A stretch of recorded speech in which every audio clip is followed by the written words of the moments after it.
Good afternoon students.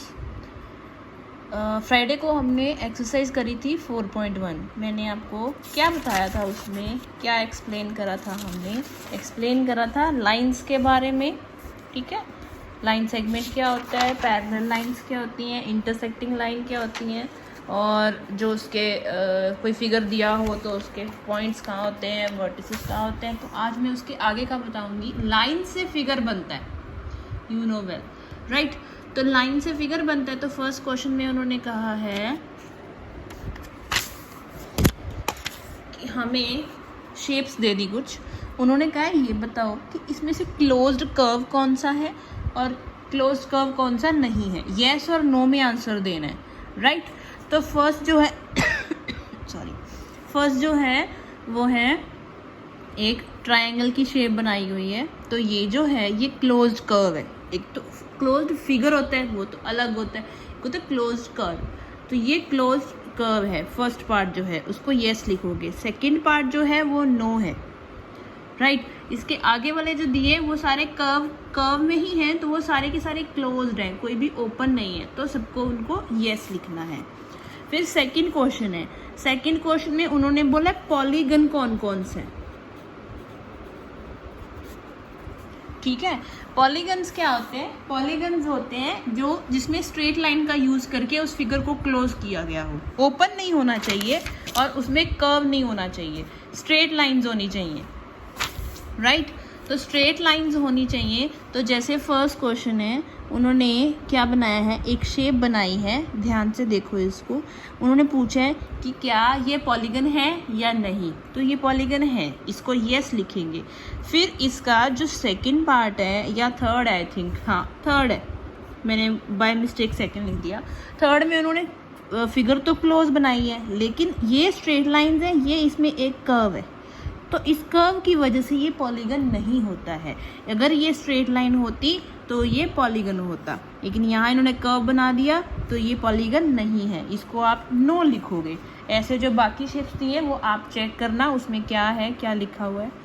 Third question में उन्होंने कहा है कोई भी एक पॉलीगन बनाओ और उसका इंटीरियर जो है उसको शेड कर दो।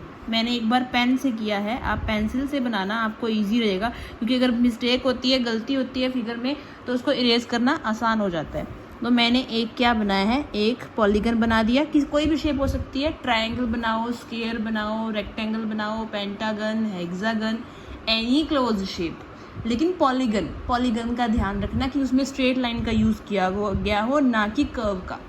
ठीक है, तो मैंने शेप बनाई और उसको इंटीरियर से क्या कर दिया, शेड कर दिया। आप भी शेड करोगे। और जो फोर्थ क्वेश्चन है उसमें एक उन्होंने हमें बना के दिया हुआ है हेक्सागन ये शेप है, इसके पॉइंट्स दिए हुए हैं, इसके डायगोनल्स दिए हुए हैं, राइट।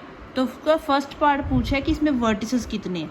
वर्टिसेस क्या होते हैं? वर्टिसेस होते हैं जो इसके ये पॉइंट्स होते हैं, जहाँ से एक पॉइंट से स्टार्ट हुई लाइन सेकेंड पॉइंट पे ख़त्म हुई ना, तो जो ये पॉइंट हैं ये वर्टिसेस हैं। जैसे ये वर्टेक्स है, ये भी वर्टेक्स है, ये भी वर्टेक्स है, ये भी है, ये भी है और ये भी है। ठीक है, तो कितने वर्टेक्स हैं? 1 2 3 4 5 6। तो 6 वर्टिसेस लिख दिए। कौन कौन से हैं? A B C D E और F, राइट। नेक्स्ट उसके सेकंड सम में है, सेकंड पार्ट में है, सॉरी, साइड कितनी है उसकी? 6 साइड्स हैं। साइड्स कौन सी हैं? ये है ना, ये यहाँ से लेके यहाँ तक, यहाँ से लेके यहाँ तक। तो A to B, B to C, C to D, D to E, E to F, F to A, ये 6 साइड है। ये 6 साइड लिख दिया, ये इनके नेम लिख दिए। फिर थर्ड क्वेश्चन में उन्होंने पूछा है कि इसमें एडजेसेंट पेयर कौन से? एडजेसेंट पेयर होते हैं, एडजेसेंट पेयर हम उसको कहते हैं जिसका एक कॉमन पॉइंट होगा, कॉमन वर्टेक्स होगा। ठीक है, जैसे A to B, B to C, ये जो है ये एडजेसेंट है। क्यों है? क्योंकि इनके बीच में एक पॉइंट कॉमन आ रहा है। क्या आ रहा है? B पॉइंट कॉमन है, इसके अदर साइड पे आर्म्स है ना, तो ये एडजेसेंट है। तो A B B C होगा एक पेयर, दूसरा होगा C D D E, sorry B C C D, दूसरा ये हो गया। A B B C first pair, B C C D second pair, C D D E third, D E E F fourth EFFA, fifth FAAB, sixth, इसके साथ भी तो आएगा ना एक, ये पेयर हो गया। फिर उन्होंने फोर्थ पूछा है अपोजिट पेयर, अपोजिट पेयर, तो अपोजिट लाइन्स है उसकी, अपोजिट लाइन्स है, AB के अपोजिट है DE, एक पेयर। फिर BC के अपोजिट क्या आएगी, इधर वाली आएगी, ना कि इधर वाली, इधर वाली अपोजिट आएगी, इधर वाली नहीं आएगी, ये आएगी। तो BC के अपोजिट EF हो गया और CD के अपोजिट क्या हो गया, FA हो गया या AF हो गया, ठीक है। फिर उन्होंने कहा इसमें डायगनल्स कितने हैं, डायगनल इसमें ये जो बीच वाली लाइंस हैं जो दो वर्ड्स को ज्वाइन कर रही हैं, ये हैं इसमें 3, एक तो F to C, CF 1, AD 2, BE 3 इसमें डायगनल्स हैं। फिर फिफ्थ क्वेश्चन है लास्ट इसका, उन्होंने एक ट्रायंगल बना दिया, उसमें पॉइंट्स नंबर डाल दिए इसमें, किसमें, जो उनके एंगल्स हैं, ठीक है। और उन्होंने कहा इन नंबर्स को लेके बताओ कि इनका नेम क्या है इन एंगल्स का। जहाँ पे जैसे 1 एंगल दिया हुआ, ये रहा 1 को लिखेंगे BAC, जहाँ पे एंगल होता है उसको बीच में लिखते हैं, बीच में A लिखा है हमने क्योंकि 1 किस पे है, A पे है, तो हम A को बीच में लेंगे, तो साइड में क्या आ गया BAC, फर्स्ट एंगल। सेकंड कहाँ है, ये रहा सेकंड, ये C में हाफ में है, पूरे में नहीं है, ध्यान रखना, तो उसको लिखेंगे ACD, इधर वाली साइड आ रही है, ठीक है। इसको हम ACD यहाँ तक लेके आएंगे, B तक नहीं लेके जाएंगे, B तक लेके जाएंगे तो ये पूरा एंगल बन जाता है, हमारे पास पूरा नहीं है, सेकंड जो है 2 जो है वो हाफ है, तो ACD एंगल 2 हो गया, राइट। फिर 3 क्या आएगा, 3 आएगा BCD, इस साइड वाला हो गया 3 एंगल। फिर 4 क्या आएगा, 4 को लिखेंगे CBD, लिख दो CB, A भी लिख सकते हो कि तो एक पूरे पे B बना हुआ है, ठीक है, इसको CBA लिखो, CBD लिखो, दोनों से।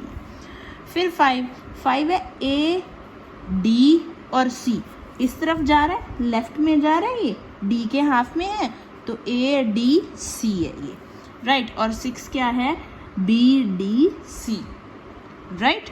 ये हो गया एंगल 6 BDC, ये इसके सारे हैं, ये चैप्टर है 4। आप ध्यान से करना इसको, जहाँ भी प्रॉब्लम आती है, कोई भी अगर आपको डाउट लगता है मेरे बोलने में समझ नहीं आ रहा है, कुछ भी आ रहा है, तो मेरे को फ़ोन आइदर कॉल कर लेना और व्हाट्सएप कर लेना, कुछ भी कर लेना, लेकिन ध्यान से करना, सबको समझ के करना, बिना समझे मत करना। और एक बात बेटा, ये जो इसमें फिगर्स है ना, जो मैंने पेन से ड्रॉ करे हैं, आप पेंसिल से करना, पेंसिल से अच्छे ड्रॉ होंगे, कि अगर मिस्टेक होती तो इरेज कर सकते हो इजीली, ओके। तो ध्यान से करना, और सारे फिगर ड्रॉ करके फिर ये लिखने हैं येस नो वाले आंसर, डायरेक्ट मत लिखना, राइट। आपको भी ध्यान रखिएगा कहाँ क्यों लिखा गया है, कैसे लिखा गया है, इसलिए तो। और कॉपी बिल्कुल क्लियर बनाना, बिल्कुल क्लियर, ताकि चेक करनी आसान हो जाए, राइट। और कोई प्रॉब्लम हो तो मेरे को मैसेज और कॉल कुछ भी कर सकते हो आप, कर लेना। थैंक यू बेटा।